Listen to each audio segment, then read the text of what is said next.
நாங்கள் முதல்ல அப்பார்ட்மெண்ட்டில் இருக்கும்போது அங்கேயும் இந்த மாதிரி பிரச்சனையெல்லாம் வந்திருந்தது இல்லையா. அப்போ ஒருத்தர் சொன்னார், உங்கள் வண்டி உங்கள் பார்க்கிங் இதோட கொஞ்சம் ஜாஸ்தியாக இருக்குது வெளியில், எந்த தொந்தரவும் இல்லாமல் தான் அது பாட்டுக்கு இருக்குது.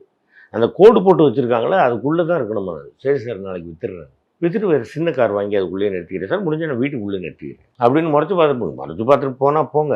நிறைய இந்த மாதிரி பிரச்சனை இருக்குது சார். ஒரு துணி கடைக்கு போகிறேன், வண்டியை கொண்டு போய் அங்கே ஒரு ஓரமாக நிறுத்திட்டு இறங்கி துணி கடைக்குள்ளே போகிறதுக்கு போகிறேன். அப்போ அவ்வளோ நேரம் அங்கே உட்காந்து பார்த்துக்கிட்டே இருந்த வாட்ச்மேன் நான் துணி கடையில் ஏறி உள்ளே போகிறதுக்கு, சார் வண்டி இங்கே நிறுத்தக்கூடாது, இந்தாங்க சாவி, எங்கே நிறுத்தணுமோ நிறுத்திங்க. எனக்கு வண்டி ஓட்ட தெரியாதுல்ல. அப்புறம் இவ்வளோ நேரம் நிறுத்தும் போது நீங்கள் என்ன பண்ணிட்டு இருந்தீங்க, அது முதலே சொல்ல வேண்டியது தானே. அதுக்குள்ளே அந்த ஓனரே வந்தார். அவர் கேட்குறது கரெக்டு தானே, நீ என்ன பண்ணிட்டு இருந்த, வண்டி அங்கே நிறுத்தக்கூடாதுன்னு சொல்லியிருக்கணும், இப்போ இங்கே நிறுத்திருக்கிறாரு, வாங்கிட்டு கிளம்ப போகிறாரு, கரெக்டாக நடந்துக்கையா அப்படின்னா. அது நாம் சொல்வதை இவர்கள் கேட்க வேண்டும். ஏன்னா நம்மக்கிட்ட கார் இல்லை, இவர்கிட்ட கார் இருக்குது.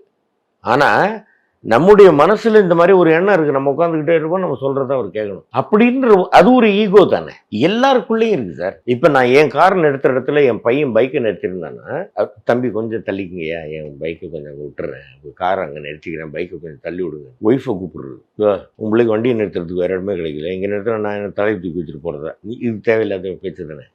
இந்த மாதிரி நிறைய பேர் இருக்கிறாங்க சார். அதனால நிறைய பிரச்சனைகள், பல குடும்பங்களே பிரிஞ்சு போயிருக்கு ஈகோவில். அதைத்தான் மகன் ராம்குமார் பாலகிருஷ்ணன் அருமையாக பிடிச்சார் அந்த நாட்டு. அந்த கேரக்டரை எனக்கு சொன்னார், பிடிச்சிருந்தது, பண்ணேன். எல்லாருடைய ஒத்துழைப்போடும்